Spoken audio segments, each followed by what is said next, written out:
let us understand the topic modes of transfer.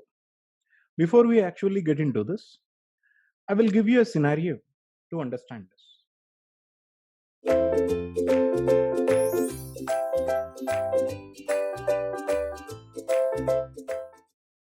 Let us say that a user tried to communicate with the computer system. Of course, you know that every user will use an IO device to communicate with the system, right? This IO device could be either a keyboard or a printer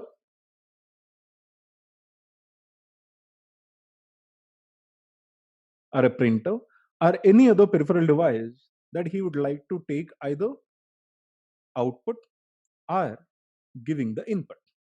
So he will definitely use a peripheral device. On the other hand, let us talk about a CPU. You know that the CPU will continuously execute the programs. CPU will always be engaged in executing some or the other programs. Okay, so most of the times, as long as the computer system is switched on, CPU will have most of the times one or the other programs to execute. So let us say CPU executing the program. How the CPU is going to execute the program? Getting the instructions one by one. Let us say it is executing the 23rd instruction. Okay, the program counter value is 24 in this case. Okay, here at this exact point, the user want to communicate with the CPU, rather the computer system. The intention of the user when he tries to communicate with the system is to transfer the data to the main memory. I do have a memory also, right? So sorry, this is the main memory. I do have main memory. Here, whenever he tries to communicate with the computer system by using the peripheral device, the data that is generated eventually will get transferred to the main memory. The data will be from IO device to the main memory. What is the reason? Simple. The programs are available in main memory. Any data that is being sent or received only from main memory, CPU only executes program. Every data that is being generated by the input devices, rather the every data that is being produced to the output devices originated at the main memory. So here the user, when he tries to communicate with the system, let us say he pressed a key in the keyboard, he want to send the information to the main memory. Okay, so let us hear what is the CPU doing. The CPU is already engaged in executing the program, right? So here, in this case, whenever users comes with a request, immediately the CPU should suspend the current program and reciprocate to the request of the user. Should handle the request of the user, because users programs rather user programs will have the highest priority. Okay, every time the user comes up with a request through the peripheral devices to either transfer or receive the data, CPU should deal with this request with the highest priority. That is, it should suspend the current program that is being executed. Okay, now the eventual job of the CPU is to make a transfer from peripheral device to the main memory or from main memory to the peripheral devices. This is what going to happen every time when a user tries to request the CPU. This transfer can happen in three ways. This transfer can happen in three ways. That is all about modes of transfer. The CPU will be able to send or receive the data from the peripheral devices and to and from the main memory in three ways. One is programmed IO way. Second is interrupt initiated way. And the third one is direct memory access way. Okay. Peripheral devices, CPU, and main memory. The data must be in between peripheral device and the main memory. CPU will have to make a transfer. Okay. So this communication can be done. Rather, this transfer can happen in three methods. The first method is the programmed IO method. Second one is the interrupt initiated method. And the third one is direct memory access method. CPU could use one of these methods to initiate transfers. Okay. Here, as it is given in the slide, when the user is ready with the data, CPU receives a request, that is, a character has been typed. The CPU should make a transfer to and from the main memory by suspending the current program. This is what. Now let us analyze the first method which is used to make this transfer, that is programmed IO. Okay. Now let us look at the screen. If you can have a look at the screen, you can see that there is something called input register. Only focus on the things what I'm gonna tell you. There is something called output register. There is something called input register. There is output flag and there is input flag. Okay. You can see that there is an FGI. Okay. There is an FGO. This is FGO. This is FGI. What are these flags? This is an input flag and this is an output flag. Sir, what are these flags? Please explain. Sure, I will. Whenever a request has been generated from the input devices, input flag will be raised to 1. Okay. Whenever there is a request generated from output devices, output flag will be equal to 1. When one of these flags are set, CPU should immediately suspend the current program. That is, CPU should execute the current instruction and should suspend the next instruction so that the current program will get suspended. So it should make this transfer to and from the main memory to peripheral devices, right? So here, this flag must always be watched. This flag must always be watched because every time when a user is ready with the data, that is, when a character has been typed on the keyboard, for an example, immediately input flag will be set to 1. The moment input flag set to 1, immediately the CPU should anticipate to this request. Okay, that is, it should respond immediately the moment the input flag is set. It can't wait for even for a millisecond. Because, as I already told you, users' programs and the user's request should have to be dealt with the highest priority. Okay. Now, in the programmed IO method, the CPU will watch the flags. How? Let us understand. You know that the CPU is going to execute the programs. It is executing, let us say, a 20th instruction. After executing the instruction, CPU will watch the flag. That is, input flag and output flag. Okay. And if none of the flags are set, then it goes and executes the next instruction. Again, it checks the input flag and output flag after executing the next instruction. Then,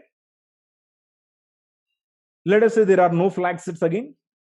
Again, it goes and takes the next instruction. Here, which means that the CPU is going to check the flags if they are set at the end of every instruction's execution. The moment one instruction is executed, it goes and checks the flags. If one of the flags are set, then it is going to suspend the program and it makes a transfer. If none of the flags are set, it goes and takes the next instruction. Here in this case, at the end of this 23rd instruction, it finds that there is a flag set. Input flag is set. Means that an input device is ready to transfer the data to the main memory. So CPU should immediately make this transfer. For that, it should suspend this current program. This is what programmed IO method. In the programmed IO method, CPU is going to watch the flags at the end of every instruction cycle. The moment when a flag is set, the CPU is going to suspend the current program by suspending the next instruction and then it should make a transfer. Okay, how this transfer is going to happen, let us see. We're discussing about programmed IO. Events are as follows. The first step is, after execution,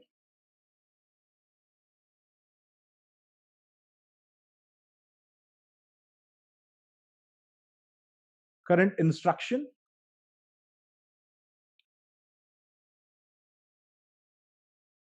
CPU watches flags. Okay, if a flag set,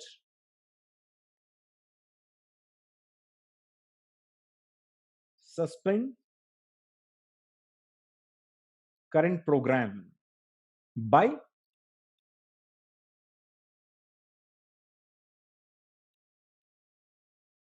saving program counter into stack. You know that every time when a program has been suspended, the current program counter value should be pushed into the stack. Then make a transfer, right?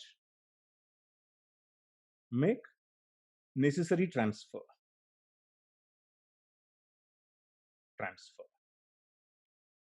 Okay. Now here, in the programmed IO, these are the initial events.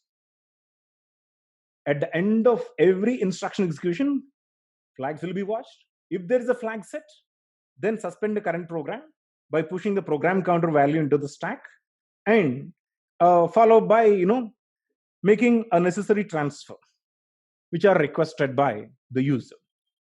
Here in which, in the programmed IO, in order to make this transfer, how the transfer is going to happen? Simple, by executing a program. Let me tell you. CPU is going to execute a program. Next sequence of events will be, after executing the current instruction, next sequence of events will be CPU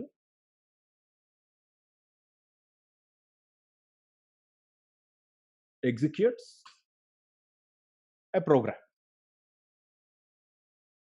to make this transfer.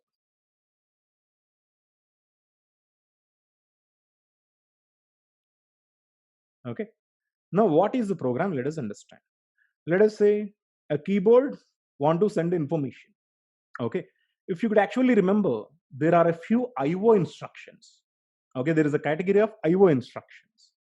After memory reference instruction and register reference instruction, there exists a category of IO instructions. If you can actually have a look at, there are several IO instructions: INP, OUT, SKI, SKO, ION, and IOF. These are the 6 IO instructions which handles the IO request to transfer. So here CPU uses these instructions to make a transfer. When CPU executes INP instruction, a character from the peripheral device will get transferred to accumulator via input register. Okay, that is, when a character has been ready and there is a request arrived, immediately CPU is going to execute an instruction called INP. INP instruction will make a transfer from peripheral device to the accumulator. But origin is main memory, right? We need to transfer, the eventual destination is main memory. So CPU is going to use another instruction which is called store. Store, let us say 450, which means that after transferring the character to the accumulator, CPU uses one more instruction to make an actual transfer to main memory from accumulator. You know that which instruction is going to be used to make the transfer? It is a store instruction. Okay. Now, this set of instructions, that is INP and store, will transfer one character, right? Will transfer one character. How many characters are typed? Let us say 100 characters have been typed by the user. So CPU should execute 100 into 2, 200 instructions. A set of INP and store for every character transfer requires 2 instructions. So 100 characters are needed to be transferred. Each character requires INP and store. That means that 100 into 2 is equal to a set of 200 instructions. A set of instructions needed to transfer. Okay. Hence, programmed IO. What do you mean by a set of instructions? A set of instructions is a program, right? So that is the reason why we are calling it as a programmed IO. Now you could recollect the sequences. CPU at the end of every clock cycle, rather bigger pattern, at the end of every instruction cycle, CPU is going to execute an IO instruction. If there has been an IO request generated, sequence will be as follows. CPU is executing 19th instruction. At the end of the 19th instruction, CPU is going to check if there is a flag set. If no flag is set, CPU is going to go to the next instruction. It will be fetched, decoded, executed. After execution, again it watches the flags. If there is a flag set, go to IO instruction, otherwise come back to execute a current instruction. Let us say one flag is set at the end of 23rd instruction. So CPU is going to suspend 24th instruction, which means that the current program has been suspended, after which an IO program is going to be executed. Okay. IO program consists of these two instructions. If it is an input transfer, output transfer will have two instructions. Those are load and OUT. Load will make a transfer from main memory to accumulator. OUT makes a transfer from accumulator to peripheral device. Okay. So this is the thing. Hence, we are calling it as a programmed IO. Okay. Next, we are going to understand the drawback of the programmed IO and which is the best method to make this transfer.